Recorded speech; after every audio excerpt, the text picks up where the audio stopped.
भी electronic item है सबका यही हाल है। उनकी मेंटेनेंस में कुछ कमी होगी। जबरदस्ती बटन को दबा के फोन के ताकत लगा के तोड़ फोड़ करते रहते हैं। मेंटेनेंस कराने चाहिए हर लिफ्ट की, 1 महीने में एक बार सर्विस होनी चाहिए। हादसा हो सकता है, वो नई मशीन होगी वो भी खराब हो सकती है, तो वो रिप्लेसमेंट भी हो सकता है।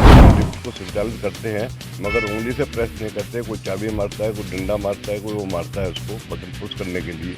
इस वक्त मौजूद हैं हम गाज़ियाबाद के राजनगर एक्सटेंशन के अंदर। राजनगर एक्सटेंशन को बिल्डिंगों का हब कहा जाता है। लगातार सोसाइटियों के अंदर लिफ्ट के मामले बढ़ते जा रहे हैं। बीते दिनों भी गाज़ियाबाद के सिद्धार्थ नगर में एक लिफ्ट के अंदर 2 व्यक्ति फंस गए थे, जिसके बाद पूरे इलाके के अंदर हड़कंप मच गया था।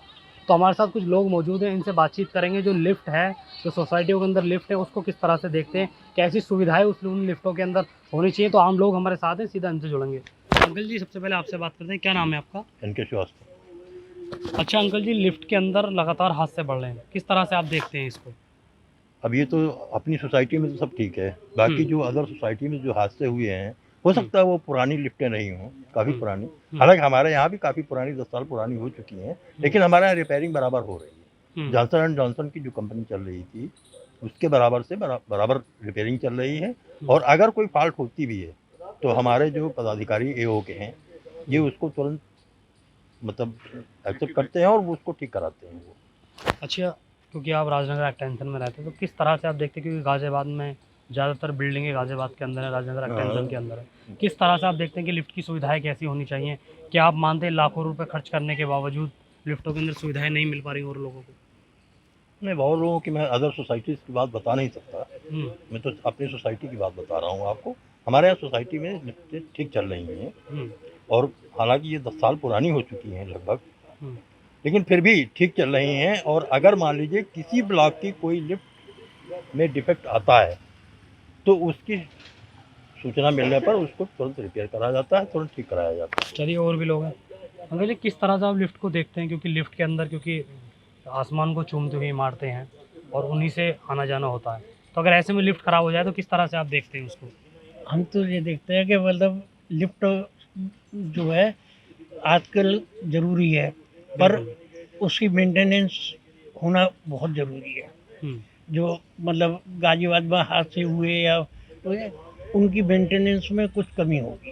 ऐसा है जो समय पे नहीं करा पाते, ऐसा है हमारे यो इस बात में अच्छा है। ऐसा है। और अच्छा, कैसी सुविधाएं आप मानते हैं, कैसी सुविधाएं होनी चाहिए जो लिफ्ट को पूरी तरह से प्रॉपर रखा जा सके? ठीक,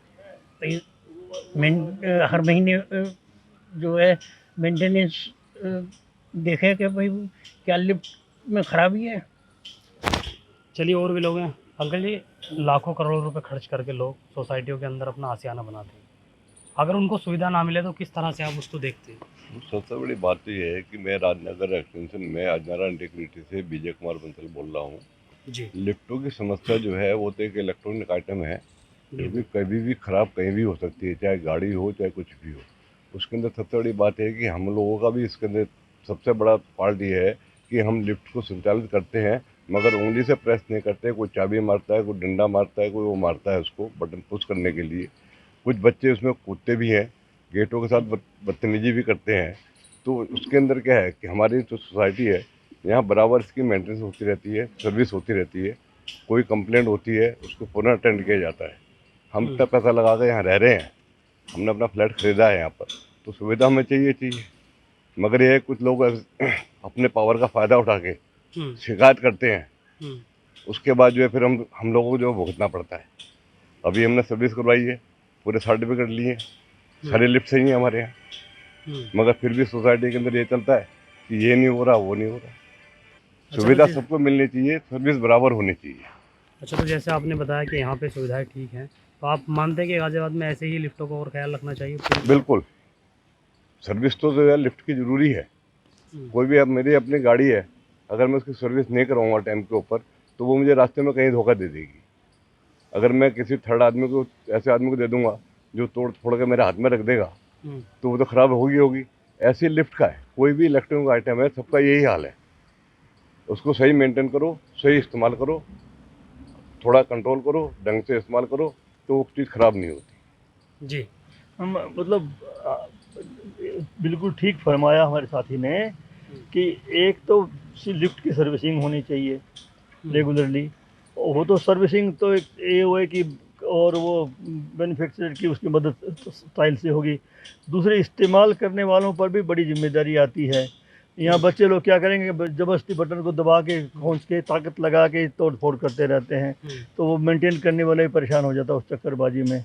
तो इस्तेमाल करने वालों को भी ट्रेन करना, बच्चों को उसके पेरेंट्स वगैरह को बता के रखना पड़ेगा कि भाई ये सब उसको वो अपने प्रेजेंस में होने देते हैं, बच्चे करते हैं तब भी, तो उनको पेरेंट्स को जिम्मेदारी संभालनी पड़ेगी कि हम इस्तेमाल के में इसकी बर्बादी कोई चीज़ की नहीं हो।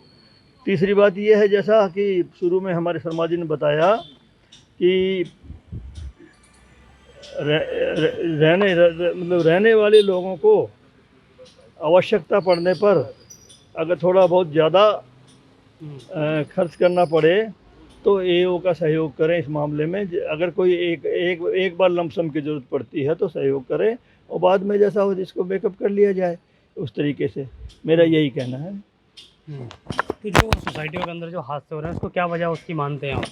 और अच्छा, सोसाइटियों में वजह जो हो रही है वो देखिए, जो बताया तीन ही चीज़ हो सकती है। पहली बात कि मेंटेनेंस नहीं है, दूसरी बात सोसाइटी विलिंग नहीं है मेंटेनेंस करवाने में, ठीक खर्च करने में, और तीसरी जो यूज़ करने वाले बच्चे हैं या बड़े हैं जो भी जैसे भी हैं वो उसको मिसयूज़ करते रहते हैं और वो बाद में बाकी जो इनोसेंट लोग उनको भुगतना पड़ता है। चलिए, कुछ और भी लोग हमारे साथ मौजूद हैं, उनसे बातचीत करेंगे। यूजर्स हैं उनको भी अपनी तरफ से केयर करनी पड़ेगी कि ढंग से काम करें। और जो ये जितनी भी मशीनरी होती है उसका एक लाइफ टाइम होता है, बिल्कुल, कि इस लाइफ टाइम के बाद जो है ये जब मशीनरी रिप्लेस होनी चाहिए। यदि उसका टाइम बाहर हो गया है तो हमें हमारी जो एओ है उसको उसके ऊपर रिप्लेसमेंट का कार्य करना चाहिए। यदि ऐसा काम करेंगे तो ये कम हो सकती है। बाकी कह नहीं सकते, कहीं भी किसी भी हादसा हो सकता है। वो नई मशीन होगी वो भी ख़राब हो सकती है, ये नहीं है कि वो जो नई आई है कि वो ख़राब नहीं हो सकती। तो एक्सीडेंट तो हो सकते हैं पर वो कम करे जा सकते हैं। आप समझिए कि आपने लाखों करोड़ों रुपए खर्च करे और आपने एक सोसाइटी के अंदर एक आशियाना बनाया और वहीं आपको सुविधा ना मिल पाए तो कैसा महसूस आप करेंगे? देखिए, ये बात ठीक है कि हम लोग जब भी किसी भी सोसाइटी में लाखों रुपए खर्च करके मकान लेते हैं तो हम चाहते हैं कि उसमें समस्त सुविधाएं हमें समय से मिलें, और लिफ्ट उनमें से मुख्य समस्या है या मुख्य सुविधा है। लेकिन जहाँ तक हमारी सोसाइटी की जैसे अभी बात हुई, हमारी सोसाइटी में हालांकि समस्या इस तरह की नहीं है, लेकिन मेरा ऐसा मानना है कि ये समस्या जनरली उनमें आती है जो पुरानी सोसाइटी हैं या प्रॉपर मेंटेनेंस नहीं हो रही है। अगर वो सोसाइटी में प्रॉपर मेंटेनेंस हो, और जो बच्चों की भी बात हो रही थी उसको ज़्यादा छेड़े नहीं बटनों को, और जो कंपनी के लोग हैं जैसे हमारे यहाँ जॉनसन की है तो वो समय समय पर आकर के हर महीने उनको चेक करते रहें, एक आध आदमी उनका बंदा यहाँ परमानेंटली रहे। या मैं ये भी कह सकता हूँ कि हर चीज़ का एक टाइम है। ज़्यादा पुरानी सोसाइटी हो गई है या ज़्यादा पुरानी कार लिफ्ट हैं तो स्वाभाविक रूप से वो मेंटेनेंस ज़्यादा मांगेंगी, तो वो रिप्लेसमेंट भी हो सकता है। क्योंकि अगर मान लो किसी सोसाइटी को 15 साल हो गए, 20 साल हो गए बने हुए, तो स्वाभाविक है कि वो लिफ्ट बहुत पुरानी होंगी। तो उसमें एक निश्चित सीमा भी होनी चाहिए कि इस सीमा के बाद में उस लिफ्टों को बदल दिया जाएगा। बाकी तो हमारे यहाँ तो कोई समस्या नहीं है, बाकी सब ठीक है। यही बता, कहीं ना कहीं आप मानते हैं कि जो लिफ्टें हैं उनकी सर्विसिंग टाइम पे होनी चाहिए, तो ये जो हादसे हो रहे हैं इनसे बचा जा सकता है। टाइम पे होनी चाहिए। और मैं तो कहता हूँ उनको जो है हर महीने उनसे एक सर्टिफिकेट इस तरह का लेना चाहिए कि आपके यहाँ की सभी जो लिफ्टें हैं वो प्रॉपर काम कर रही हैं और कोई भी किसी तरह की कोई समस्या नहीं है, और वो उसका पूरा रिकॉर्ड रखना चाहिए। और उसके बाद भी अगर लिफ्ट में कहीं समस्या आती है तो जो भी संबंधित कंपनी है उसके खिलाफ कार्रवाई होनी चाहिए। इसमें क्या हो रहा है। चलिए, आपकी सोसाइटी की बात करें, आपकी सोसाइटी के अंदर जो लिफ्ट है उसकी सुविधाएं अच्छी हैं। अच्छा, अगर और सोसाइटियों की बात करें तो जिस तरह से जो ये हादसे बढ़े हैं उनको किस तरीके से आप बता उनको प्रॉपरली मंथली मेंटेनेंस कराने चाहिए। हर लिफ्ट की 1 महीने में एक बार सर्विस होनी चाहिए और सही कंपनी से हो। मतलब ये नहीं चाहे जिससे आप एएमसी करा लें, जिस कंपनी की है उसी कंपनी से एएमसी करा के उसकी प्रॉपर मेंटेनेंस होनी चाहिए, फिर ऐसे हादसे होने के चांस कम हो जाएंगे। अच्छा, इसके अलावा और सोसाइटियों के अंदर कैसी कैसी सुविधाएं होनी चाहिए? सुविधा तो लिफ्ट की तो मेन सुविधा है। हर आदमी 15-24 फ्लोर तक रहता है तो उसको लिफ्ट तो मेन ज़रूरी है। तो लिफ्ट की सुविधा तो हर आदमी को चाहिए, और एओ या बिल्डर के पास है उनको उसके ऊपर प्रॉपर मेंटेनेंस खर्च करना चाहिए। अच्छा, कुछ ऐसी सोसाइटियों के ओयो हैं जो सोसाइटियों की तरफ नहीं देखते? तो ये ऐसा तो हमारी नॉलेज में नहीं है। नहीं, आपकी सोसाइटी के अंदर चीज़ें ठीक हैं? बिल्कुल एकदम चीज़ ठीक है, कोई दिक्कत नहीं है। अभी 1 महीना भी नहीं हुआ, पूरी प्रॉपर हमारा इसका सर्टिफिकेट लिए गए हैं। मतलब कहीं ना कहीं आप मानते हैं कि अगर पूरी तरह से लिफ्ट की मेंटेनेंस हो, सर्विस हो, तो कोई कहीं वो दिक्कत नहीं आएगी। जो ये हादसे हो रहे हैं वो वो नहीं होंगे। नहीं होंगे, बिल्कुल नहीं होंगे। तो साफ तौर पर ये सोसाइटी के लोग हैं जिन्होंने ये बताया कि अगर टाइम पर जो लिफ्ट है उनकी अगर सर्विसिंग होती रहे और उनका मेंटेनेंस होता रहे तो ये जो हादसे हो रहे हैं इन पर रोक लगाई जा सकती है। सोनू खान, जनहित टाइम्स, गाजियाबाद।